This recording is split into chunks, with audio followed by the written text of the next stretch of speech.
On September 2nd, 1704, Alexander Selkirk, sailing master of the privateer galley Cinque Ports, made a decision that would transform him from a mutinous sailor into a legend.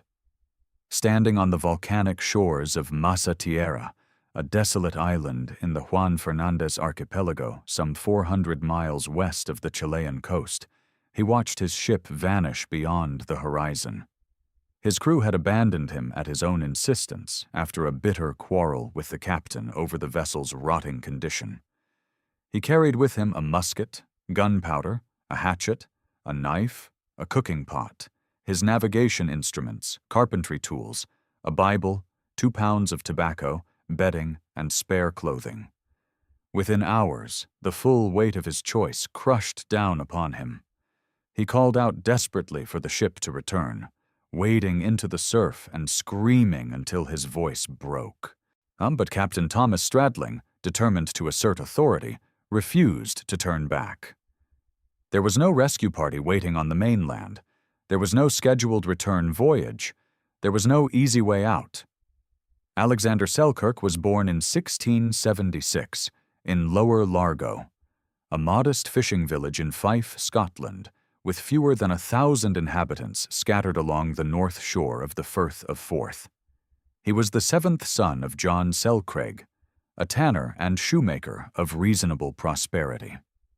From childhood, Alexander exhibited a fiery, defiant temperament that brought him into frequent conflict with authority. In 1693, at age 17, he was summoned before the Kirk session for indecent behavior in church. 2 years later, in 1695, he and several family members were accused of assaulting his brother. These incidents marked him as a troublemaker, as a man who chafed against the constraints of village life.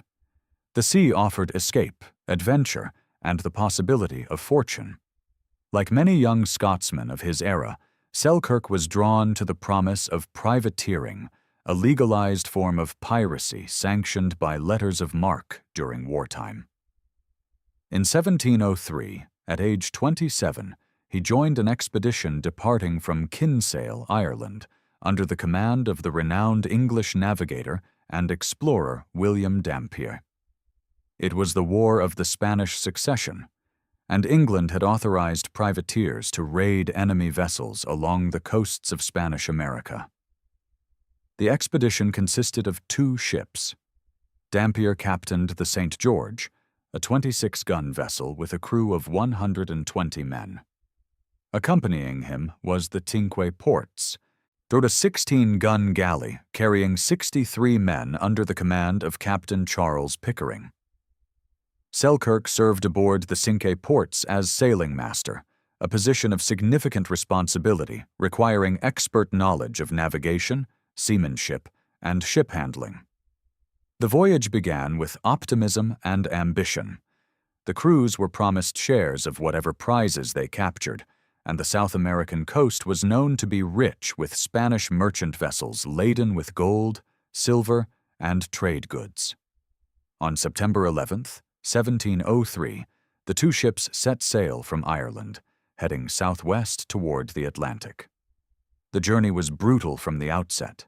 Storms battered the vessels as they rounded Cape Horn, the treacherous southern tip of South America, where the Atlantic and Pacific Oceans collide in a maelstrom of winds and currents. And men fell ill with scurvy and fever. Discipline deteriorated. Captain Pickering died during the early months of the voyage, and command of the Cinque Ports passed to 21-year-old Lieutenant Thomas Stradling, a man with little experience and even less respect from his crew. By early 1704, the expedition had achieved modest success. They engaged and narrowly failed to capture a well-armed French merchantman off the coast of Panama. They raided small coastal settlements, seizing supplies of wine, sugar, flour, and brandy from a Spanish merchant vessel. Selkirk was briefly given command of this prize, though Dampier later ordered it released after stripping it of essentials. The 2 ships remained together for several months, but tensions mounted between Dampier and Stradling. By May 1704, But after repeated disputes over strategy and the division of spoils, Stradling decided to part ways with Dampier and the St. George. The Cinque Ports sailed independently along the Pacific coast, searching for Spanish prizes. But the ship was falling apart. It had been at sea for more than a year and 4 months without proper repair or careening.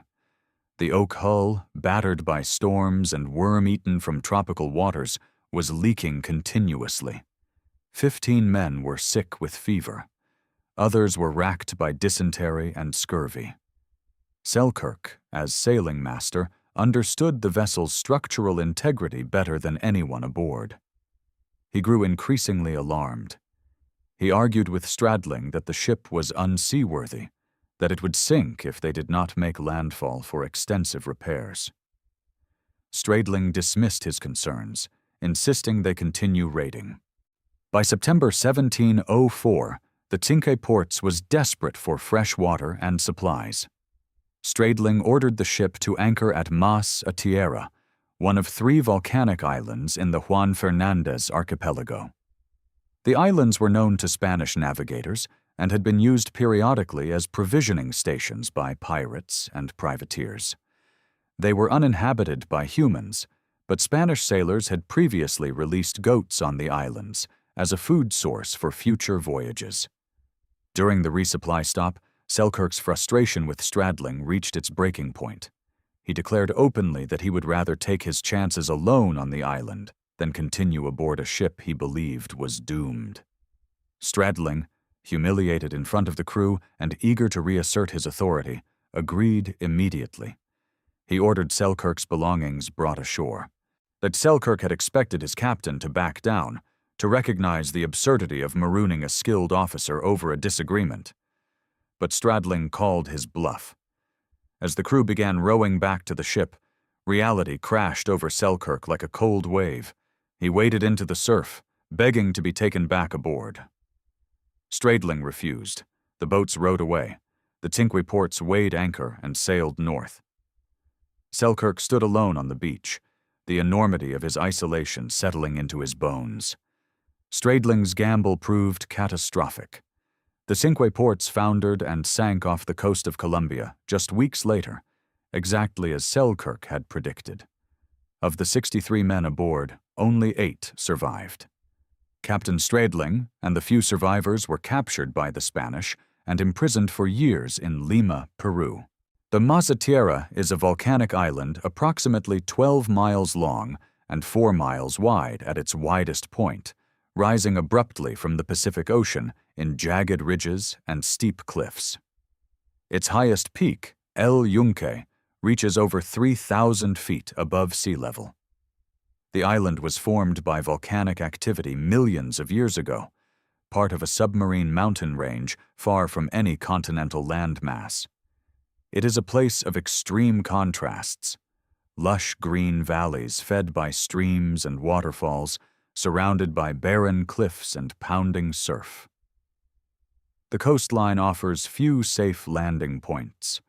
Rocky outcrops jut from the water like broken teeth. The wind never stops. It howls through the ridges at night, carrying the distant roar of waves crashing against stone.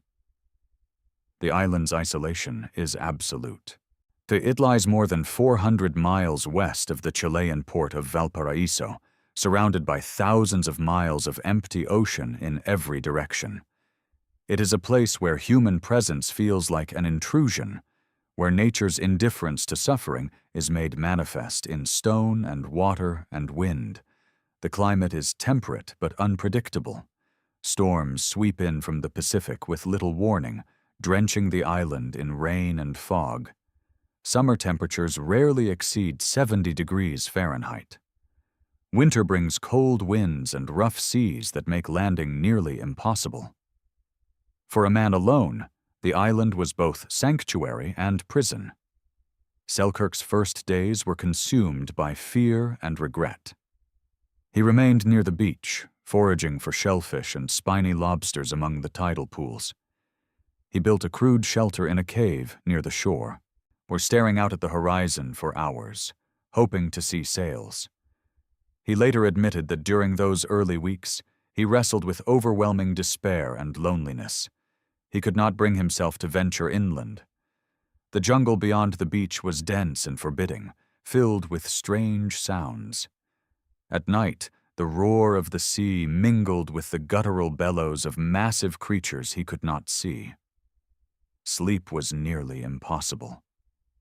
When he did manage to drift off, he was awakened by the sensation of something gnawing at his feet and hands. The island was infested with rats, descendants of animals brought ashore by previous Spanish expeditions. They were enormous, some as large as his forearm, and they were fearless. They chewed at his clothing, his bedding, and his skin. He tried to kill them, but there were too many. The bites became infected. Their fever set in. He realized that if he did not adapt, the rats alone would kill him. Nature forced Selkirk inland. As the southern hemisphere spring arrived in October, massive fur seals and sea lions hauled out onto the beaches by the hundreds to mate and give birth.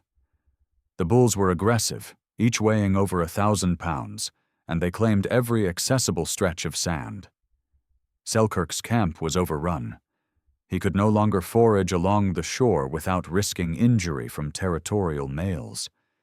He had no choice but to retreat inland, into the valleys and forests he had been avoiding. What he discovered there saved his life. Beyond the coastal cliffs, Masa Tierra was far more hospitable than he had imagined. A lush valley ran through the center of the island, fed by freshwater streams cascading down from the peaks. The soil was rich with vegetation, wild turnips, watercress, cabbage palms, and native fruits.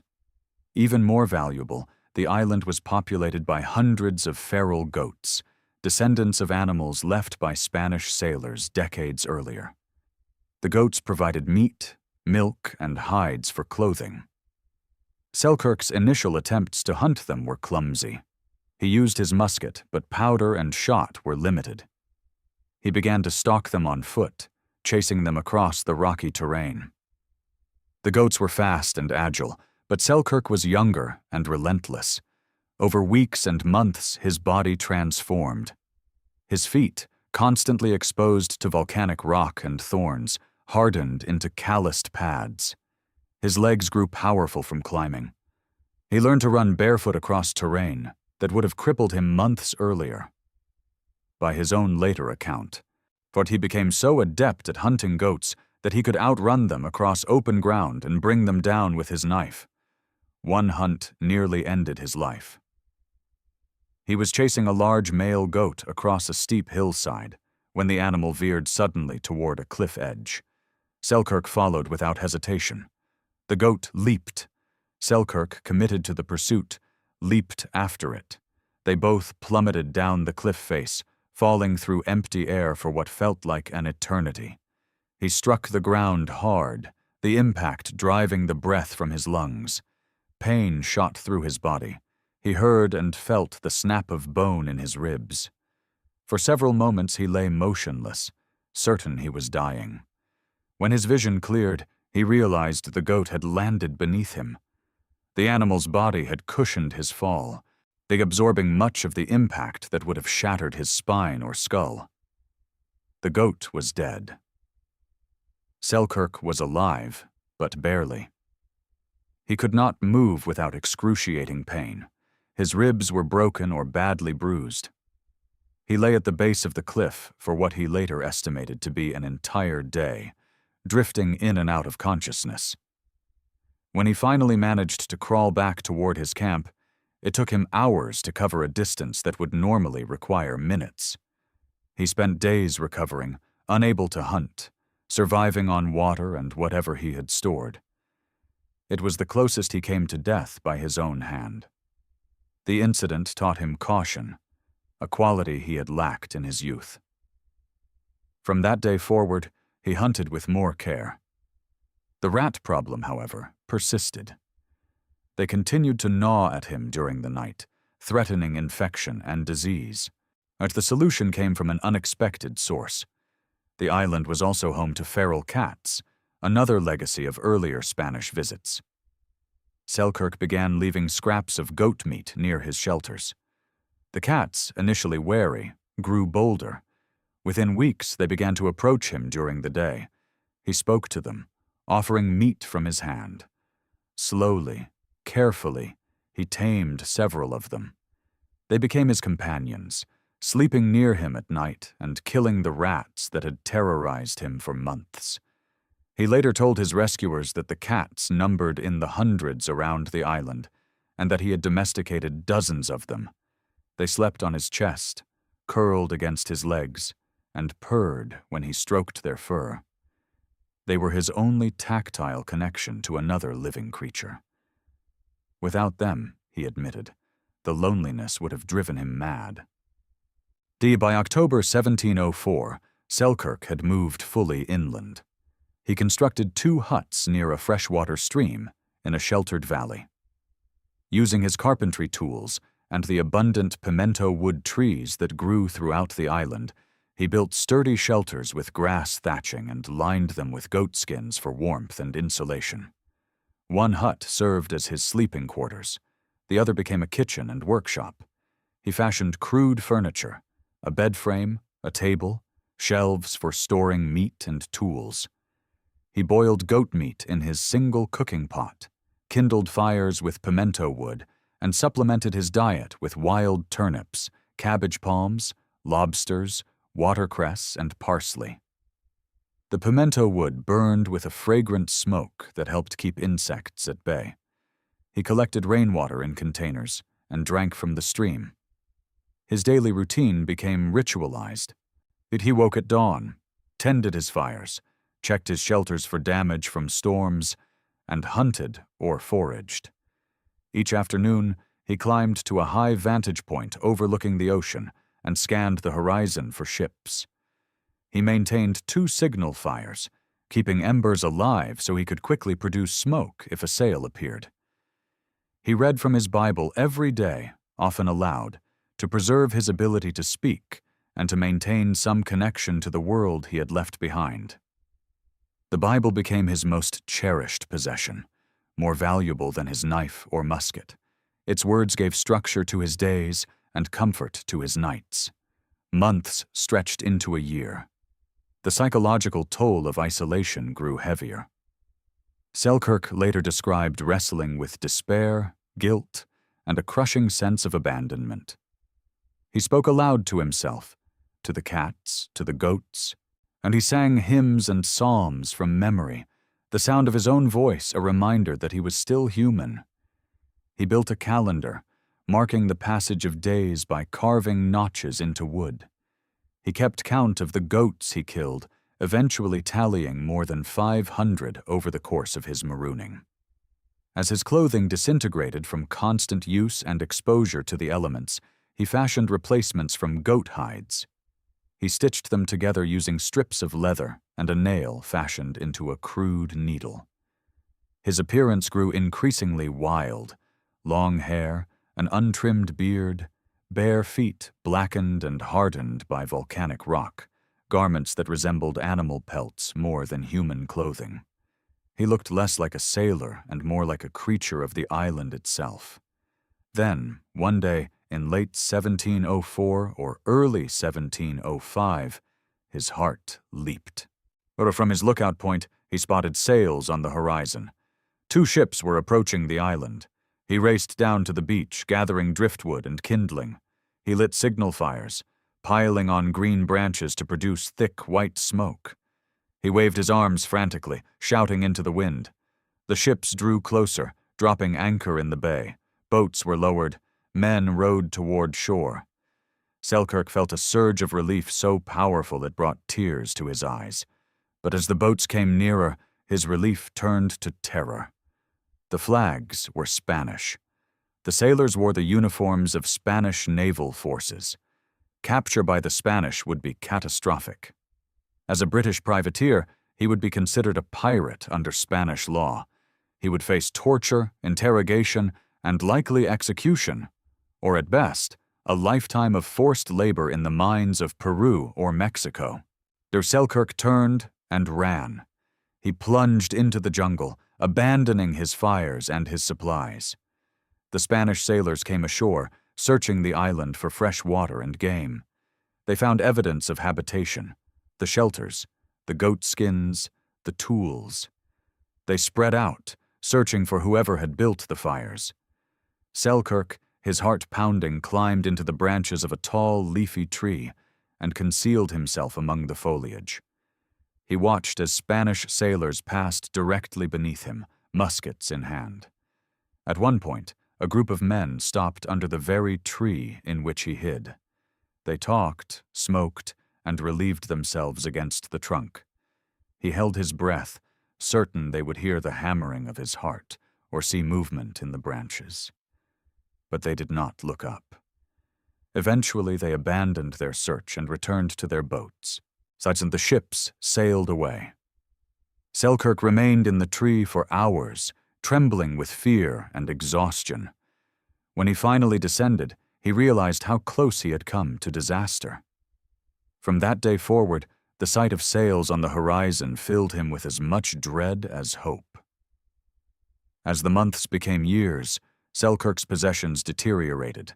His knife, used constantly for cutting meat, shaping wood, and skinning goats, finally broke. He could not hunt or process food without it. Desperation forced innovation. He scoured the beaches and found an iron barrel hoop washed ashore, likely debris from a shipwreck. Using his remaining carpentry tools and the rocks of the island, he forged crude replacement knives by hammering and sharpening the iron. They were rough, unbalanced, and painful to use, but they served their purpose. But his musket became useless once the gunpowder was exhausted. He hung it on the wall of his hut, a relic of his former life. His clothing was now entirely goat skin. His shoes had long since fallen apart, and his feet were so tough he could run across sharp volcanic rock without injury. He was, by every measure, no longer the Scottish sailor who had been marooned. He had become something else, a hybrid creature, part man, part animal, adapted to survival in an environment that offered no mercy. And yet, Selkirk never stopped hoping. Every day he climbed to his lookout. Every day he scanned the horizon. He maintained his fires. He kept his shelters repaired. He read his Bible. There is a kind of courage that doesn't feel like bravery in the moment. It feels like necessity. Selkirk's survival was not heroic in the cinematic sense. It was repetitive, exhausting, and often humiliating. He did not conquer the island. He endured it. He adapted to it. He learned to live within its rhythms, accepting its indifference to his suffering. He later admitted that he often felt more animal than man, his thoughts consumed by the simple mechanics of survival. Food, water, shelter, warmth. The philosophical questions that had once occupied his mind faded into irrelevance. There was only the present moment and the faint, irrational hope that rescue might someday arrive. Unbeknownst to Selkirk, fate was moving in his favor. In 1708, William Dampier, the same navigator whose expedition had indirectly led to Selkirk's marooning, accepted a position as pilot aboard a new privateering venture. The expedition was financed by Bristol merchants and commanded by Captain Woodes Rogers, an ambitious and capable mariner. Rogers captained the Duke, a 30-gun ship with a crew of 180 men. Accompanying him was the Duchess, a 26-gun vessel under Captain Stephen Courtney. The expedition's mission was to raid Spanish settlements and shipping along the Pacific coast of South America, with the ultimate goal of capturing one of the legendary Manila galleons laden with treasure from the Philippines. Dampier, whose knowledge of the Pacific was unmatched, served as navigator and advisor. The fleet departed Bristol, England, on August 2, 1708. They sailed down the African coast, crossed the Atlantic to Brazil, then rounded Cape Horn in January 1709. The passage was brutal, but the ships survived. By late January, they were cruising the Pacific coast of Chile, searching for provisions and Spanish prizes.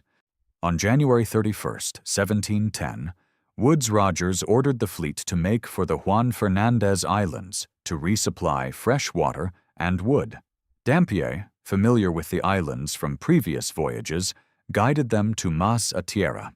As the ships approached on the evening of February 1st, Rogers and his officers noticed something unusual.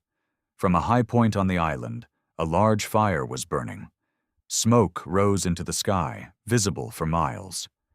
Rogers grew cautious. The fire could indicate a Spanish garrison or a warning beacon. He ordered the ships to anchor offshore and dispatched a small boat to investigate. Leading the landing party was Captain Thomas Dover, the Duke's second captain and a physician. As the boat approached the shore in the pre-dawn darkness, Dover and his men saw a figure emerge from the trees. The man was ragged, barefoot, clad in patched goatskins and covered in hair. He waved frantically and shouted in English. Dover and his men were stunned. The figure was Alexander Selkirk. Selkirk had been alone on Mas a Tierra for 4 years and 4 months. He was wild-eyed, trembling with emotion, and nearly incoherent with relief. He led the landing party back to his huts, showing them his shelters, his tools, his fires. He offered them goat meat and fresh water. He spoke rapidly, the words tumbling out after years of silence. Dover later wrote that Selkirk was in remarkably robust health, his body lean and muscular, his mind surprisingly sound despite his ordeal. Woodes Rogers, upon meeting Selkirk the following morning, was equally impressed. He noted in his journal that Selkirk's agility was extraordinary, and that he could outrun goats across the roughest terrain, and that his demeanor was calm and steady despite years of solitude. Rogers humorously referred to him as the governor of the island.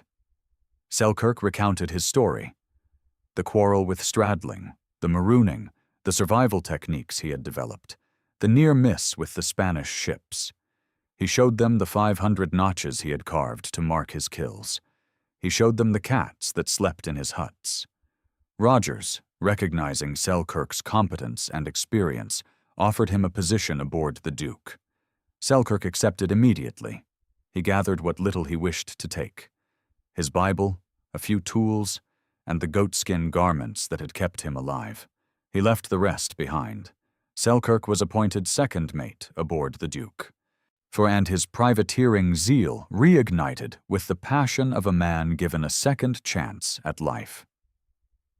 Within weeks, he was leading boarding parties and participating in raids along the South American coast. In March 1710, the expedition attacked the coastal city of Guayaquil in Ecuador. Selkirk commanded a boat crew that rowed up the Guayas River under cover of darkness, seizing Spanish nobles who were attempting to flee with chests of gold, silver, and jewels. The raid was a resounding success, netting the expedition thousands of pounds in treasure. Later that year, off the coast of Mexico, Selkirk participated in the capture of a Spanish merchant vessel laden with goods. His skills as a navigator and sailor earned him rapid promotion. By 1711, he was serving as sailing master under Captain Thomas Dover aboard the Duke, navigating across the East Indies and around the Cape of Good Hope. The expedition completed a circumnavigation of the globe, returning to England laden with Spanish treasure and captured goods. On October 1st, 1711, more than 8 years after his departure, Alexander Selkirk returned to England. He docked at the Thames and stepped onto English soil a wealthy man, his share of the expedition's prizes amounting to several £100, a small fortune for a common sailor. But more valuable than the money was his story. Word of his survival spread quickly through London's taverns, coffee houses, and literary salons. Journalists and writers sought him out, eager to hear the tale of the man who had lived alone on a deserted island for more than 4 years. Selkirk gave interviews, yet recounting his experiences with a mixture of pride and haunted introspection. He admitted that the loneliness had been the greatest challenge, worse than hunger or danger. He described the rats, the goats, the cats, the Spanish ships, and the endless horizon that offered no hope. His story captivated the public imagination. Among those who heard it was Daniel Defoe, a prolific journalist and author who was already contemplating a novel about a castaway. Selkirk's account provided the foundation for what would become one of the most famous works of English literature. In 1719, Daniel Defoe published The Life and Strange Surprising Adventures of Robinson Crusoe.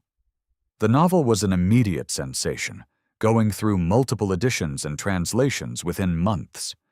Defoe borrowed heavily from Selkirk's story. The marooning, the isolation, the construction of shelters, the domestication of animals, the resourcefulness required to survive. But Defoe also embellished and altered the narrative significantly. His protagonist, Robinson Crusoe, was marooned not in the Pacific, but in the Caribbean. Crusoe's isolation lasted 28 years, not 4. Defoe added fantastical elements: cannibals, a native companion named Friday, religious conversion, and moral allegory. Selkirk's real survival, which had been a struggle against loneliness, rats, and despair, became in Defoe's hands a parable of Protestant individualism and colonial mastery. The novel transformed Selkirk's ordeal into myth. Crusoe became the archetype of the self-made man, the survivor who conquers nature through ingenuity and faith. Yet Selkirk himself received little credit and no financial compensation for his role in inspiring the work. Selkirk struggled to readjust to civilization. He returned to Lower Largo, but found village life stifling after years of absolute freedom. He invested in land and property, but could not settle into domesticity. Friends and family noted that he seemed restless, haunted, and prone to long silences. In 1717, he married Frances Candace, a widow, but the marriage was troubled. Selkirk could not abandon the sea. In 1720, he enlisted aboard HMS Weymouth, a Royal Navy ship assigned to anti-piracy patrols off the west coast of Africa. It was a return to the life he understood.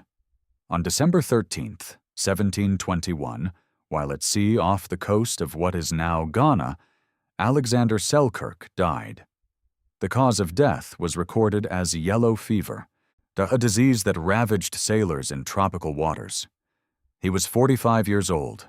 He was buried at sea, his body consigned to the ocean that had defined his life. Selkirk's story, however, refused to die. Robinson Crusoe became one of the most widely read novels in history, translated into hundreds of languages and adapted countless times for stage, film, and television. The image of the lone castaway, surviving against impossible odds through resourcefulness and willpower, became embedded in global culture. Selkirk himself was largely forgotten, overshadowed by Defoe's fictional creation. But historians and scholars gradually recovered his true story, recognizing that the man behind the myth was, in many ways, more remarkable than the fiction. Selkirk survived not through religious faith or colonial mastery, but through adaptation, on endurance, and a stubborn refusal to surrender to despair. His heroism was not cinematic. It was the quiet, repetitive courage of doing what was necessary, day after day, with no guarantee of rescue or reward. The island did not make him stronger or wiser. It stripped away everything except the will to survive. And in surviving, he revealed something fundamental about human resilience: that it is not a triumph, but a process, unglamorous and exhausting, driven not by hope, but by the simple, brutal fact that the alternative is death. In 1966, the Chilean government officially renamed Mas, a tierra, as Isla Robinson Crusoe, honoring the fictional character inspired by Selkirk's ordeal. In 2005, a second island in the archipelago, formerly known as Isla Mas Afuera, was renamed Isla Alejandro Selkirk, for finally giving the real man his due recognition. A bronze plaque was erected on Robinson Crusoe Island at the site where Selkirk's lookout point once stood. The inscription reads, "In memory of Alexander Selkirk, mariner, a native of Largo, in the county of Fife, Scotland, who lived on this island in complete solitude for 4 years and 4 months. He was landed from the Cinque Ports galley, 96 tons, 18 guns, AD 1704, and was taken off in the Duke privateer 12th February, 1709. He died lieutenant of HMS Weymouth, AD 1721, aged 47 years. This tablet is erected near Selkirk's lookout by Commodore Powell and the officers of HMS Topaz, AD 1868. The plaque stands as a lasting tribute to a man whose story transcends the adventure narrative it inspired. Alexander Selkirk's legacy is not Robinson Crusoe. It is the unglamorous truth that survival is not about conquest or mastery. It is about endurance when all agency has been stripped away. It is about the repetitive, exhausting work of staying alive when the environment offers no comfort and no promise. It is about loneliness so profound that rats and cats become companions. It is about the realization that heroism, in its truest form, is not dramatic. It is persistence.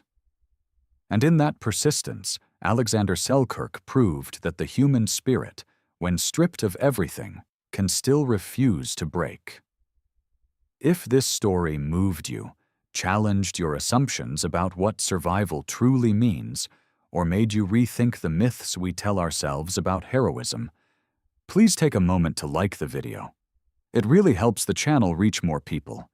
And if you want more true stories of endurance, isolation, and the brutal reality of human survival, make sure to subscribe. Thanks for watching, and I'll see you in the next story.